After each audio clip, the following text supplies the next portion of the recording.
All right, now we move on to the most famous part of the speech by far, o tempora, o mores. O times, o mores. What case are these things in? Do we have a verb going with them? No. These are exclamations. They are in the accusative of exclamation. O tempora, o mores. Why are they in the accusative? What's going on here? Well, there's this implication of with respect to, although that's weird in English to say with respect to the times, with respect to the customs. But what he's doing is saying, oh, these customs, oh, these times. And the O, or the even better, I say O, implied here. I say O with respect to the A and the B. You see? Now, in English, to explain that and to try to convey that without seeing the original Latin and internalizing the significance of these accusatives is kind of difficult to do. It's called the exclamatory accusative, and we're supposed to take that at face value. I just want you to understand that we have something, get ready, adverbial going on here, don't we? I guess I like adverbs, but it's really true. So the implication is something like, oh, I say, or I scream out with respect to A and B. All right. Senatus haec intelligit. Very easy. The Senate understands these things. Now, what does intellego mean? It means to understand, doesn't it? Well, kinda. But it really means to read, lego, between what? Inter, here, between, the R turning into the L, they're both liquids, that makes it especially easy. To read between the lines is what to be intelligent means. Sounds like a test question. In fact, I'm going to ask that. So if you're listening to this, feel rewarded to know what this test question will be. What does intellego mean? It means to read between what? Between the lines, to read between things. Now, to say that it means to understand, think about it. If you stand under something, you hold it up, don't you? Kind of like raising the entire iceberg over the surface of the water to get a grasp on it. So there is a difference, but it does kind of get across the same idea. To read between the lines, to stand under something and hold it up. In either case, you've mastered it, correct? So the Senate knows these things. Consul videt. The consul sees it. Who's the consul we're talking about? Cicero. Hic tamen vivit. This man nevertheless lives. Lives? How can that be? Imo vero etiam in senatum venet. Indeed, in fact, also, or even, into the Senate he comes. Fit publici consilii particeps. Something like, becomes participant of, or with respect to, the public council. Okay? So don't be thrown off by the genitiveness of this qualifier of particeps. Call it an objective genitive, because it expresses the object of what one is participating in, but the key here is just to understand that you're saying participant with respect to this thing, okay? And that it's in the genitive shouldn't throw you off any more than if it were in the dative or even the accusative. Notat, he notes and designates, we'll stick with. We can come up with a better non-literal translation, but for now. With the eyes, ad caedem unum quemque nostrum. Toward the death. Okay, toward the slaughter, really. The cutting up. So the word for cut and kill are akin to each other.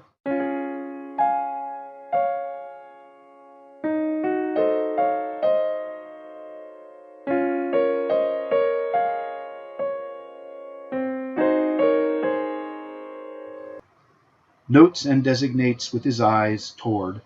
So designates with his eyes toward the slaughter of each one of us.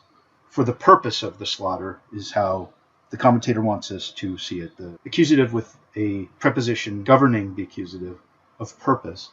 Nos autem fortes viri satisfacere rei publicae videmur. Nos autem. However, we, strong men, satisfacere rei publicae videmur, seem to do enough for the Republic if we should avoid the fury and weapons of that man. Ad mortem te Catilina ducius su consulis jam praedem portebat. This is a good test. If you can read these two causes,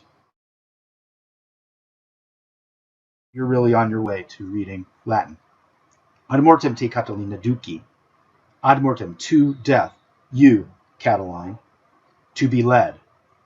You to be led to death is a thing, isn't it? Well, okay. How is it functioning in the sentence? For a long time now, it has been appropriate for you to be led toward death, iusu consulis, by decree of the Senate.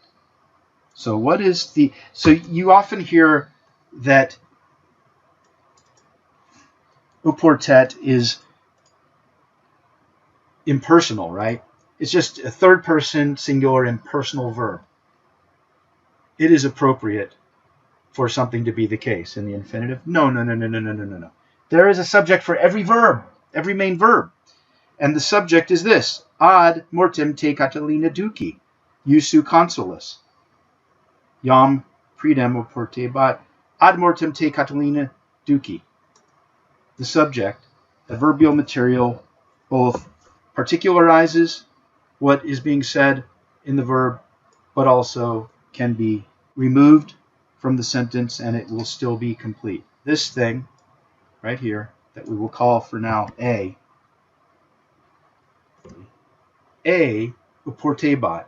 A, it has been inte conferi pestem, quam tu in nos omnes iam du machinaris.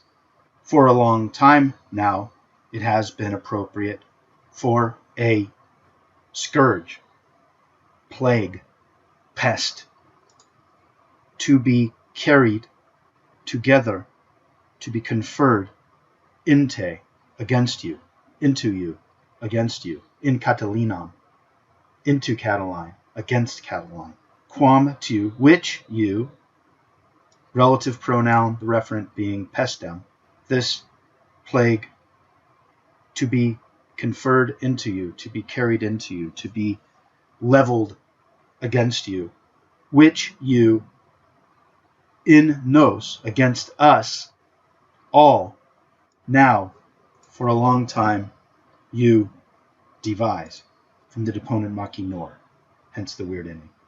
An vero viram plissimus, but indeed, but in truth, more literally, viram plissimus, a most substantial man, Publius Scipius, Pontifex Maximus, priest of the state, Tiberium Gracchum, mediocriter lavefactantem statum rei publicae privatus interfecit, killed, right? So the subject of killed is going to be Publius Scipius, Pontifex Maximus, killed Tiberius Gracchus. And if he was a man of the people, and before Gaius Gracchus, his brother, came along, he was the first to implement certain political legislation that benefited the people but threatened the Senate enough, or at least they claimed it did, to justify in their eyes assassinating him. So he was assassinated long before Caesar was, almost 100 years before. Privatus, as a private citizen, killed this man, Tiberius Gracchus, mediocriter levefactantem statum rei publicae, threatening, mildly, if you will, the state of the Republic, the standing of the Republic. So that's going to qualify Tiberius Gracchus. Catilinam orbem terrae caedae atque incendiis vastare cupientem nos consules preferemus? Do we consuls prefer Catiline, desiring to devastate the world, the orbem terrae, the orb of the earth, by means of both slaughter and fire? In other words, are we going to allow this Catiline guy, who is much worse, do we prefer him? For illa nimis antiqua praeterio. This is called Praeteritio, what's coming up. I am going to go beyond. I'm going to ignore. I'm not going to talk about those two ancient things. I go beyond. I skip.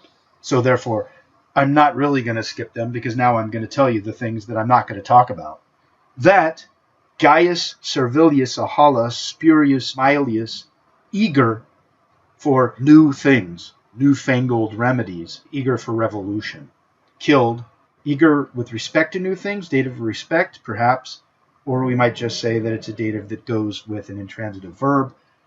Different grammars and commentaries give different explanations for it, but as usual, we can think of it as eager with respect to new things, and if it were in the accusative, it would be eager for new things, with the understanding that the preposition is embedded in the meaning of the verb. Another example, how blurry the lines between adverbial clauses and direct objects can be. Killed with his own hand. Fuit iste quondam in hac re publica virtus. Fuit, there was.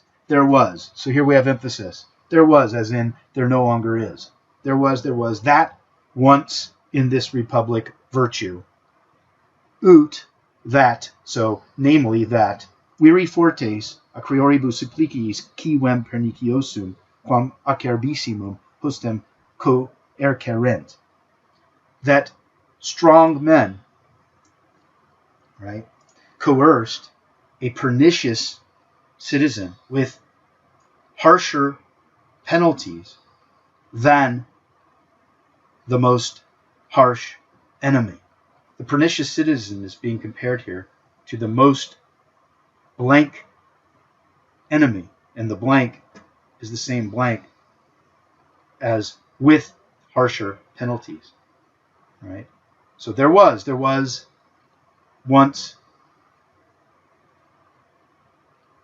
that in this republic virtue, namely that strong men coerced or kept from doing what they're doing the pernicious citizen with harsher penalties than the harshest enemy. Habemus, we have a senatus consultum, a resolution of the Senate, inte Catiline, against you, Catiline, vehemens et grave, vehement and grave, non deest re publicae consilium neque actori tas vius ordinis.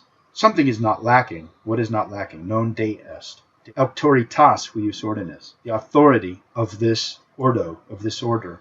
We, I say openly, consules de sumus. We are the ones who are lacking. Do you see that? Non deest. These things, neither the council nor the authority of this order is lacking from the republic. We, I say openly, consuls are the ones lacking, is the idea. You see that? Decrevit quondam senatus Lucius Opimius consul videret. The Senate once decreed what? That Lucius Opimius, a consul, a new cause substantive, in effect the direct object of decrevit, decreed what? That Lucius Opimius, a consul, saw lest the republic take quid, anything, aliquid, because of the ne, ut and ne, remember that? All the allies go away. Anything of detriment. Nox nulla intercessit, interfectus est propter quastam seditionum. No knight interceded. Gaius Gracchus, one with a most famous father and uncle and ancestors, was killed because of certain suspicions of sedition. So we have ablative description here qualifying Gaius Gracchus to let us know that he was a big shot. Marcus Fulvius, a consular, was killed with his sons. By a similar senatus consultum, the republic was entrusted to the consuls, Gaius Marius and Lucius Valerius, whether or did not unum diem postea, one day afterwards. Let's demystify this a little by putting that into parentheses to underscore its adverbiality. Now we need to go to the subject, mors ac rei publicae poena, death and punishment of the Republic, remorata, overtake these two guys, Lucius Saturninus, the tribune of the people, and Gaius Servilius, the praetor. But in truth, we, for the 20th day now, suffer hebescere aciem horum auctoritas, the point of the authority of these men to become dull, hebescere. The sk element of the verb has to do with become something. So to become dull. Reconditum. The aciem auctoritatis horum hebescere. We endure all of this. Pretty much the direct object of patimor. This thing, aciem, hebescere, to become this, dull. And then we put the horum auctoritas with aciem, the blade of the authority of these people to become dull. Habemus enim huiusque modi senatus consultum, for we have a senatus consultum of this sort, verum inclusum in tabulis tam quam in vagina, the main verb and the subject. Now, do we have a dog, canem? No, we have something else. What? Senatus consultum, of this sort. We have this sort of senatus consultum. What sort?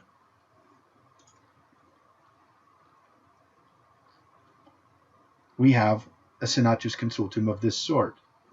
Verum, but, or in truth, kind of like vero, enclosed in tabulis, in the records, hidden in a sheath, ex quo senatus consulto confestim te interfectum esse. Ex quo senatus consulto, from which senatus consultum confestim, immediately, convenit, it is right for you to be killed, Catiline. So what is right? You to be killed. So how is that functioning in the sentence? As a noun, as a substantive what? Subject of convenit, a supposedly impersonal verb. There's no such thing. Every main verb has a subject, even if it's a compound one, such as this. You see that? Vivus, you live, and you live non ad deponendam, in order to, ad plus the accusative what? Deponendam. What is that? It's a gerundive, isn't it? But to confirm your audacity.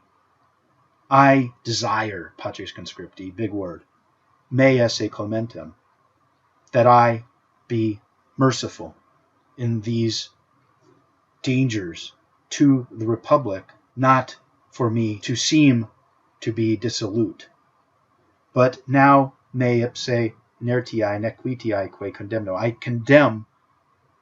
I myself condemn myself of inertia, not doing anything, not moving, and nequitiae, inefficiency.